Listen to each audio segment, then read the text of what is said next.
Hola, buenos días. Mi nombre es Miriam Viedma. Estamos en el Hospital Puerta del Mar de Cádiz y hoy vamos a hablar de la dermatomiositis, basándonos en el libro de texto de RUC de dermatología. Este es el índice que propone, que lo vamos a ir viendo un poquito pues conforme lo propone el libro.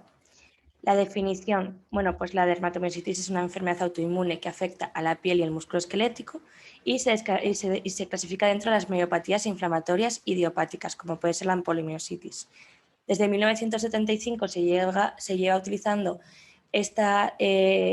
los criterios de Bowen y Peter para clasificar si se trata de una polimiositis o una dermatomiositis, si bien es verdad que estos criterios no reconocen la dermatomiositis amiopática, que no afectaría al músculo, o no distinguen dentro de la polimiositis en cuanto a miopatías inflamatorias idiopáticas de la miositis por cuerpos de inclusión.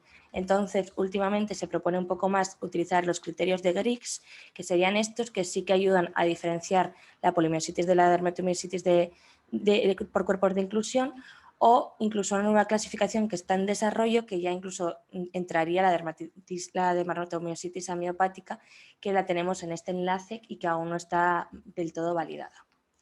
La dermatomiositis amiopática se distingue de la dermatomiositis porque solamente tiene las manifestaciones cutáneas distintivas confirmadas por biopsia durante más de 6 meses sin clínica de muscular proximal ni elevación enzimática muscular en sangre. Cuando nos ponemos a realizar más pruebas, hay veces que en la biopsia o pruebas neurofisiológicas sí que se pueden, si no se haya ningún tipo de hallazgo de miositis, ya sería una dermatomiositis amiopática como tal, aunque muchas veces se pueden encontrar en esas pruebas algo de afectación muscular, que entonces la llamaríamos dermatomiositis hipomiopática, pero al fin y al cabo también se incluiría dentro de dermatomiositis amiopática. Como exclusiones para poder diagnosticarla es que no haya estado la persona con tratamiento inmunosupresor y que no haya estado en tratamientos que simulen la clínica cutánea como la hidroxurea. Entonces, la introducción y la descripción general, que es un poquito el resumen del tema, simplemente decir que la dermatomiositis tiene un daño inflamatorio autoinmune de piel, músculo y algunos órganos internos que iremos viendo durante la presentación, que tenemos más fenotipos miopáticos y otros más amiopáticos, si bien es verdad que la afectación de órganos internos se pueden encontrar en cualquiera de esos fenotipos y que los anticuerpos, como iremos viendo, van a poder ayudarnos un poco a diferenciar cada fenotipo, si bien es verdad que no están del todo su uso expandido, y que la mortalidad en la dermatomiositis está aumentada, aunque sobreviven más del 90% en los 10 años, algo menos que la dermatomiositis. Sus principales causas de mortalidad, como vamos viendo, van a ser las enfermedades cardíacas, respiratorias y neoplasias malignas. Entonces, comenzando ya un poquito a fondo con la dermatomiositis, después de esta introducción, empezamos con la epidemiología. La incidencia varía según la zona, entre 0,1 a 6,7 habitantes por 100.000 habitantes personas año, dentro de todas son las de todas miopatías inflamatorias, ¿vale? Y la prevalencia de 5 a 22 según la zona, llegando a ser la dermatomiositis dentro de las miopatías inflamatorias idiopáticas, aumenta relativamente respecto a las demás conforme nos bajamos en latitud en el mapa mundial. Es decir, cuanto más exposición de rayos ultravioleta tenemos, más relativamente se encuentra la dermatomiositis. El pico máximo es entre los 50 y 60 años, si bien existe una dermatomiositis pediátrica o juvenil que es muy rara y que la dermatomiositis en personas de menores de 16 años solamente se dan 2 casos por millón, siendo la mediana edad 6,8 años. Se da más frecuentemente en mujeres, hasta el doble y sobre todo en los años fértiles, y ya si incluso hablásemos de la dermatomiositis pediátrica, se multiplica esto hasta 5 veces más en mujeres. Al igual que el lupus, es más frecuente en la etnia afroamericana que en blancos americanos. Es muy importante asociar la dermatomiositis con neoplasias internas malignas y siempre realizar un despistaje de las mismas. La literatura varía, digamos que un buen estudio que tenemos fue escandinavo y lo sitúa hasta un 32% de las dermatomiositis, vamos a encontrar una neoplasia interna maligna. Sin embargo, la dermatomiositis juvenil por ahora no queda demostrada su asociación con neoplasia maligna, si bien es verdad que algún caso esporádico se ha relatado. ¿Cuándo vamos a tener más la probabilidad de encontrar esta neoplasia maligna asociada? Pues en personas más mayores, cuando tenemos una afectación más severa, con mucha necrosis, cuando afecta disfagia o cuando afecta la musculopatía al diafragma, cuando no tenemos otras enfermedades autoinmunes asociadas a otros órganos internos, como una enfermedad pulmonar idiopática, y cuando aparecen estos dos anticuerpos específicos de la dermatomiositis, que luego hablaremos, que es el anti-TIF y el anti-NXP2. La neoplasia puede identificarse tanto antes como después del diagnóstico de la dermatomiositis. Como vemos, incluso mitad y mitad puede ser antes o después. Y el riesgo sobre todo lo encontramos en los primeros años, pero incluso puede existir persistiendo el riesgo en más allá de 5 años, lo cual es importante porque, como veremos, vamos a tratar con inmunosupresores. Entonces no se nos puede escapar nunca una neoplasia maligna asociada. El tipo de tumor que se han asociado muchísimos tipos, siendo los más frecuentemente asociados los adenocarcinomas. En ese estudio escandinavo que se hizo, que más o menos propuso como un 30% las probabilidades de asociación, vio que el carcinoma de mama y ovario es la neoplasia más frecuente en mujeres, si bien a nivel general y en hombres va a ser el carcinoma de pulmón el más frecuente. Otros estudios que se han realizado en el este, quizás un poco por la prevalencia que se tiene de esos tumores en esa zona, se ha visto que en esa zona el carcinoma nasofaríngeo es más frecuentemente asociado a la dermatomiositis. Hablando un poquito de la fisiopatología, pues tiene algunas características fisiopatológicas que la distinguen de la polimiositis. Por ejemplo, lo que vamos a encontrar una deposición del complejo de membrana al final de ataque del complemento de C5b a 9 en los capilares. Va a ser una patología muy vascular. Como podemos ver aquí, en los capilares se deposita el complejo final de ataque de membrana.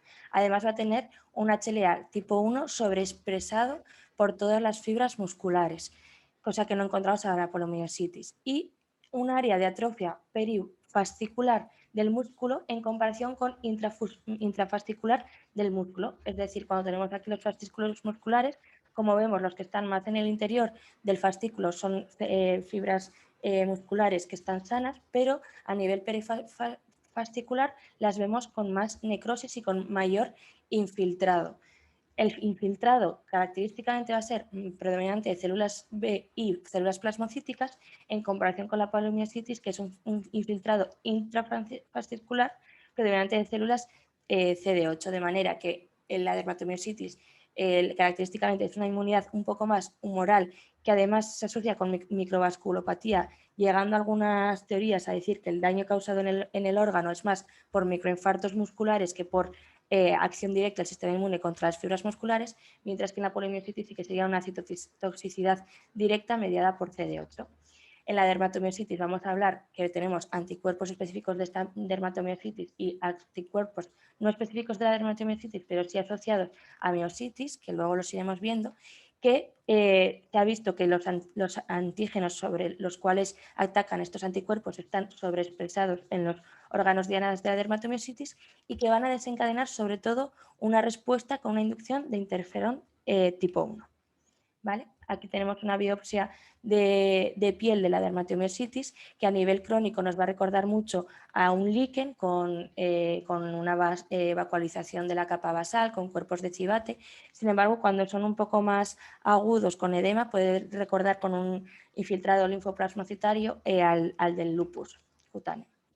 Entonces, empezando un poquito con las características clínicas de esta enfermedad, la cutánea, que se asocia a esta en un 50% de todas las dermatomiositis y muchas veces es la que precede a toda su sintomatología, pues vamos a tener un eritema facial que afecta a párpados y a zona nasofaringea. Si es de forma más aguda, vamos a tener un importante edema asociado, que de hecho el edema facial se asocia también a afectación muscular, a mayor componente de miositis, y que este eritema se va a extender por cara anterior del tórax y por cara posterior, así como cuero cabelludo. Cuando no es tan agudo y es un poquito más insidiosa la aparición, nos puede recordar a un eritema parecido al lupus cutáneo. También se puede asociar a una pequeña descamación en áreas seborreicas que imita la dermatitis seborreica y el cuero cabelludo también puede estar afectado, también de nuevo con descamación tipo dermatitis seborreica, con pérdida de pelo no cicatricial y con una afectación eritematosa, incluso poicodermatosa, a nivel del cuero cabelludo. Como vemos aquí tenemos estas afectaciones que se denomina engas en heliotrópico de los párpados, que afecta a la parte superior del párpado y a veces también a la inferior, que puede ser de manera más aguda con más edema o un poco menos edematosa de manera un poco más crónica. La afectación a nivel del V del escote también es muy característica y de la parte posterior y superior del tórax, denominando a este signo el signo del chal. Cuando se deja mucho tiempo el progreso de esta dermatomiositis pueden aparecer áreas de poiquilodermia. La afectación perungueal con eritema perungueal es muy característica. Además, podemos ver vasos capilares dilatados a nivel del lecho ungueal, con incluso microinfartos hemorrágicos en el mismo y cutículas hipertróficas. Si bien es verdad que estas características pueden darse en otras enfermedades de colágeno, como pueden ser las escleriformes. Aquí tenemos otro caso que se ve muy bien el eritema periungueal. Las pápulas de Gotrón consisten en pápulas planas de superficie liquenoide que se encuentran en las metacarpofalángicas y en las interfalángicas a nivel dorsal y que recuerdan mucho al líquen. Sin embargo, se llaman pápulas de Gotrón y hay algunas dermatomiositis especiales que se pueden encontrar estas mismas pápulas a nivel de la cara palmar en las articulaciones, que se denominaría pápulas de Gotrón invertida. Aquí podemos ver también algunas de estas papulitas de Gotrón. Existe también un eritema que encontramos a nivel de los extensores extensores proximales de las falanges, que pueden afectar incluso a nivel dorsal de la mano, que también es muy característico. En extremidades tanto superiores como inferiores podemos encontrar sobre todo en áreas de extensión como los codos, que puede ser que tienen una aparición más lividoide y que pueden encontrarse incluso pequeñas ulceraciones, sobre todo cuando es una gran afectación. En el área de los músculos y cadera se le denomina el signo de la pistolera porque afecta un poco a la cara lateral del muslo y glúteo y según la afectación podemos encontrar incluso erosiones o algunas veces se han descrito incluso ampollas o zonas bullosas. En algunos tipos de dermatomiositis pueden aparecer úlceras vasculopáticas, que son estas que vemos aquí como perforaciones que se acompañan de un halo periférico violáceo y que se van a encontrar sobre todo en aquellos dermatomiositis que luego veremos que tienen anticuerpos anti-MDA5 positivos. El eritema flagelado es posible también encontrarlo asociado al eritema anterior y posterior del tórax, que consistiría en este eritema lineal en forma diagonal entrecruzado de 1 centímetro más o menos de grosor y de largura más o menos variable, que lo tenemos que distinguir de otros eritemas flagelados que se pueden aparecer por toxicidad de bleomicina o por el hongo shiitake. Estos eritemas flagelados pueden llegar a confluir realizando grandes placas extensas a nivel del tronco, eritematosas, y otra afectación que podemos encontrar en la dermatomiositis son las manos y pies de mecánico, que consisten en hiperkeratosis acompañado de no inflamación, sobre todo a nivel radial de los dedos y a nivel externo de la planta de los pies. Esto sobre todo se va a asociar con los anticuerpos antisintetasa, más frecuentemente los anti-HO, que son los que podemos encontrar también, como luego veremos, en el síndrome antisintetasa, este tipo de afectación cutánea en manos y pies. La calcinosis sería una complicación de la calcinosis cutis de la dermatomiositis, que sobre todo se da en aquellas dermatomiositis que han estado mucho tiempo activas y sin haberse frenado, encontrando zonas induradas a nivel de los eritemas, sobre todo en extremidades, donde se puede ver las áreas de calcificación y donde más frecuentemente asociados se han encontrado el anticuerpo anti-XP2 positivos porque, como luego veremos, suele ser más frecuentemente asociado a la dermatomiositis juvenil, que da una gran clínica cutánea y con mucha afectación que puede llegar a calcinosis cutis. A nivel muscular, lo característico es una miopatía proximal, que no le tenemos que preguntar más preguntando en dolor, sino más en debilidad proximal, como levantarse de las sillas, subir las escaleras, levantarse las manos por encima de la cabeza como para cepillarse el pelo, y que puede aparecer clínicamente más evidente después de los síntomas cutáneos.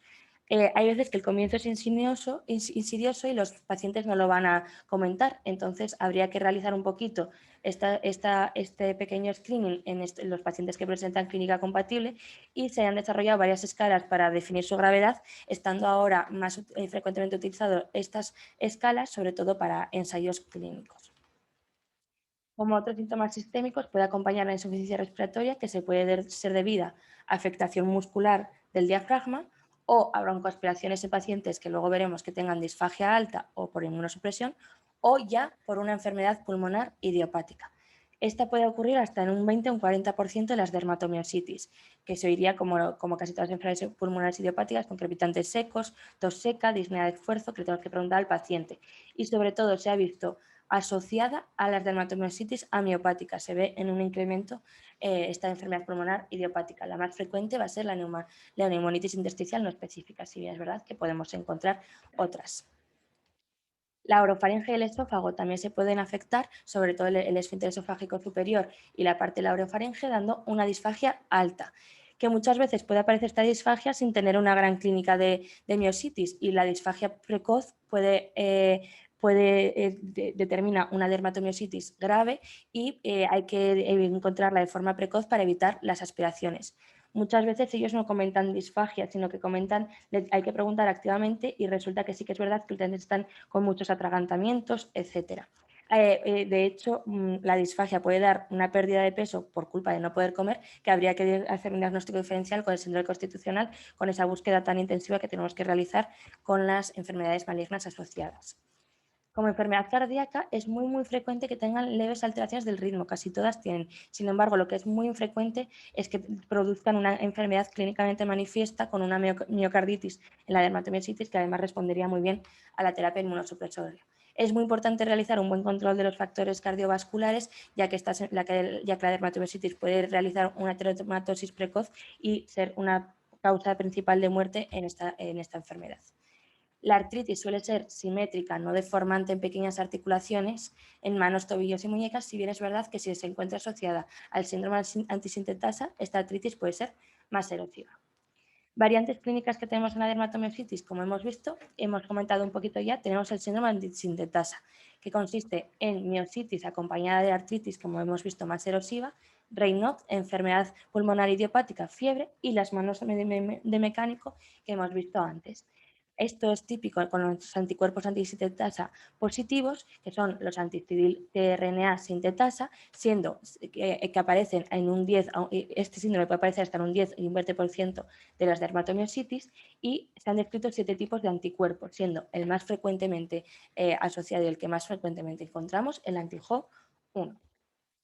Es, además, curiosamente, cuando una dermatomiositis tiene anti-Jo1 positivo, suele tener más enfermedad pulmonar idiopática y un menor componente de miositis. Otra variante clínica que podemos encontrar en dermatomiositis es la enfermedad mixta del tejido conjuntivo, que también tenemos miositis, enfermedad pulmonar idiopática y Raynaud como el síndrome de la sintetasa, pero ahora tenemos, en vez de unas manos de mecánico, una de esclerodactilia, no tenemos fiebre y tenemos una hipertensión pulmonar asociada, con anticuerpos anti-RNP positivos. La dermatomiositis juvenil, simplemente decir que es muy infrecuente, como hemos visto, y que no está asociado, o que muy pocas veces va a estar asociada a la malignidad, va a estar muy asociada a la calcinosis cutis que hemos visto por esa asociación con el anticuerpo NPX2, y también se pueden aumentar los casos de lipodistrofia. Y la dermatomiositis amiopática, como hemos visto, que tiene una mayor prevalencia de enfermedad pulmonar idiopática y con un mayor predisposición a encontrar una neoplasia maligna adyacente con anticuerpos anti-MDA5 positivos, como hemos visto que además se asocia mucho con la enfermedad pulmonar idiopática. Hay que realizar un importante diagnóstico diferencial con dermatomiositis medicamentosa, que el más frecuente asociado, y que el 50% de los casos va a ser con la hidroxicarbamida, que suele ser una clínica cutánea muy parecida a la dermatomiositis, sin mucha afectación de miositis, es muy parecida, aunque sí que es verdad que hay rasgos que se podrían diferenciar, denominándola más como dermopatía por hidroxicarbamida, que suele darse cuando se está muchos años con este tratamiento, sobre todo en la policitemia vera, y que cuando se suspende este fármaco suele mejorar la clínica cutánea.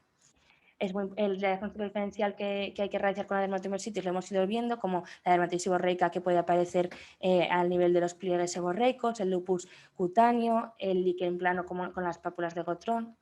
El curso y pronóstico se reparte bastante, hasta un 20-35% puede ser una enfermedad monofásica, que solamente curse con un cuadro, otro 20-30% va a ser una enfermedad recidivante y remitente, y el resto va a ser un curso crónico. El pronóstico va a depender, según la afectación sistémica, si hay una enfermedad malignidad o una enfermedad pulmonar idiopática, y ya está. Y las investigaciones que debemos realizar cuando tenemos una dermatomiositis.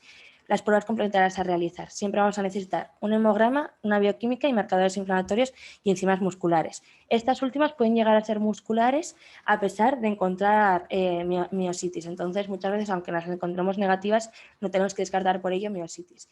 Y luego tenemos que realizar otras investigaciones para realizar un diagnóstico diferencial, como puede ser como el lupus o otras enfermedades conectivopáticas, como por ejemplo los ANA, los SENA, los anti-DNA, los anticuerpos anticardiolipina y otros antifosfolípido, el complemento. Si bien es verdad que hasta un 80% de las dermatomiositis va a tener una expresión de ANA positivo a títulos bajos que no tiene correlación clínica. Sin embargo, los ANA, aunque sean nucleares, se pueden encontrar en dermatomiositis, pero los anticuerpos característicos de dermatomiositis no van a ser nucleares, sino que van a ser anticitoplasmáticos, como los que vamos a ver. Tenemos los anticuerpos asociados a miositis no específicos de la dermatomiositis, que se pueden dar en otras miositis, siendo el anti-52K de RO el más frecuente de todas. Se llega a ver hasta en un por ciento de todas las miositis idiopáticas inflamatorias. Existen otros, pero que se pueden dar en la dermatomiositis, pero que también se pueden dar en otras miositis con otros cuadros más esclerodermatosos. Y los anticuerpos de la miositis más específicos nos pueden ayudar a definir un poco el fenotipo de dermatomiositis que vamos a tener. Por ejemplo, el anti-Jo y el resto de los otros 7 anticuerpos antisintetasa nos van a ayudar a descartar o a diagnosticar un síndrome antisintetasa asociado. El anticuerpo anti-MDA5, como hemos visto, está asociado a la dermatomiositis amiopática, va a producir un aumento de la enfermedad pulmonar idiopática y también está asociado a las úlceras vasculopáticas y a las pápulas palmares en dedos o pápulas de Gotrón invertidas. El anticuerpo anti-TIF1 gamma, que lo hemos nombrado también al principio, este es muy importante porque es el que más se asocia, es también específico de la dermatomiositis y es el que más se asocia a casos severos y con alta incidencia de malignidad. Hasta un 50% de los que se encuentran con estos anticuerpos se pueden encontrar enfermedades malignas acompañantes. Otros anticuerpos específicos de la dermatomiositis, el anti-NXP2, que lo he ido también nombrando, se va a encontrar sobre todo en la dermatomiositis juvenil y en aquellos cursos más severos que sobre todo van a evolucionar con una calcinosis cutis. El anti-Mi2, que sería el anticuerpo más específico de la dermatomiositis, es el que más frecuentemente se va a asociar al fenotipo dermatológico clásico de la dermatomiositis, con una gran afectación cutánea y con quizás una disminución de la incidencia de enfermedad pulmonar idiopática y con menos afectación de miositis. Y por último, el último anticuerpo específico de la dermatomiositis, que es el antizumo, que característicamente se ha asociado con un aumento de disfagia en los pacientes, de disfagia alta. El electromiograma veremos afectación miopática, si bien es cierto que lo que más específico de las miopatías inflamatorias, lo que debemos encontrar, lo que más frecuente se encuentra y más característico son las fibrilaciones espontáneas musculares. La biopsia muscular no siempre va a ser necesaria si la clínica cutánea es típica y tenemos la clínica miopática también característica. Si en caso de querer realizar una biopsia muscular, se recomienda realizarlo a través de una resonancia muscular que encuentre zonas de edema más afectadas en los músculos. El TAC pulmonar y pruebas respiratorias que descarten una enfermedad pulmonar idiopática se recomiendan en aquellos casos que hemos visto que están asociados, como en la dermatomiositis amiopática con anticuerpos MDA5 positivos, el anticuerpos antisintetasa y las enfermedades conectiva mixta con el RNP. y no hay un claro protocolo de cómo realizar el despistaje de malignidad en la dermatomiositis adulta. Si bien es verdad que lo que se recomienda es en todos los pacientes realizar un TAC de cuello, tórax y abdomen y pelvis cuando se diagnostica una dermatomiositis. Incluso se recomienda en aquellos casos que tengan, por ejemplo, los anticuerpos anti-TIF1 positivos o casos que hemos visto que se asocian más a malignidad, como disfagia, debilidad diafragmática, etcétera, realizar un PET-TAC. Y ahora ya, por último, vamos a ver cómo manejamos estas dermatomiositis o cómo también propone el libro de Ruck manejarlas, pero ya veremos también un poquito casos nuestros, cómo los hemos manejado. El libro de Ruck pues, dice que lo importante es realizar un buen manejo multidisciplinar entre derma y reumatología, incluso si tenemos otros órganos afectados, pues con neumólogos, cardiólogos. Y el tratamiento clásico que el RUC propone es la prednisolona oral 0,5 miligramo kilo, viendo mejoría cutánea muscular en 1,2 semanas desde que se inicia el tratamiento con corticoides. En aquellos que no sea eficaz o que tengamos una enfermedad muscular potencialmente mortal y casos graves, el RUC propone realizar pulsos de metilprednisolona de 0,5 a 1 miligramos día durante 3 días. Sin embargo, la naturaleza crónica de dermatomiositis va a necesitar una corticoterapia sistemática prolongada y va a requerir una disminución de dosis sí o sí por los efectos secundarios que pueden producir los glucocorticoides sistémicos a largo plazo. Entonces, es muy importante realizar un control inflamatorio a nivel crónico con medicamentos inmunosupresores. El RUC describiendo, aunque no existen muchos ensayos clínicos controlados para definir cuál inmunosupresor sería el más eficaz, propone aciatoprina, metrotexato, micofenolato de mofetilo, ciclosporina e incluso tracrolimus. La inmunoglobulina intravenosa se ha visto eficaz, sobre todo asociada con el corticoide, pero no, sobre todo como inductor, aunque no hay estudios que propongan su uso a largo plazo a ver si es que remita la dermatomiositis. El rituximab se han realizado varios ensayos en la dermatomiositis. Hubo un ensayo abierto piloto de 7 pacientes que se utilizaron 1 gramo de rituximab con 2 semanas de diferencia y se vio que había respuesta parcial muscular, pero ninguno respondía a nivel cutáneo. Otro ensayo que se vio multicéntrico aleatorizado con 2 grupos que utilizaban primero rituximab y placebo y el otro grupo de forma contraria.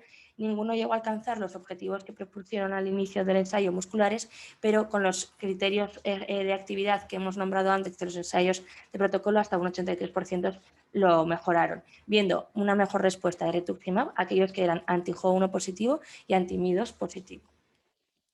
El manejo cutáneo va a ser igual que el muscular con el corticosteroide sistémico y el inmunomodulador.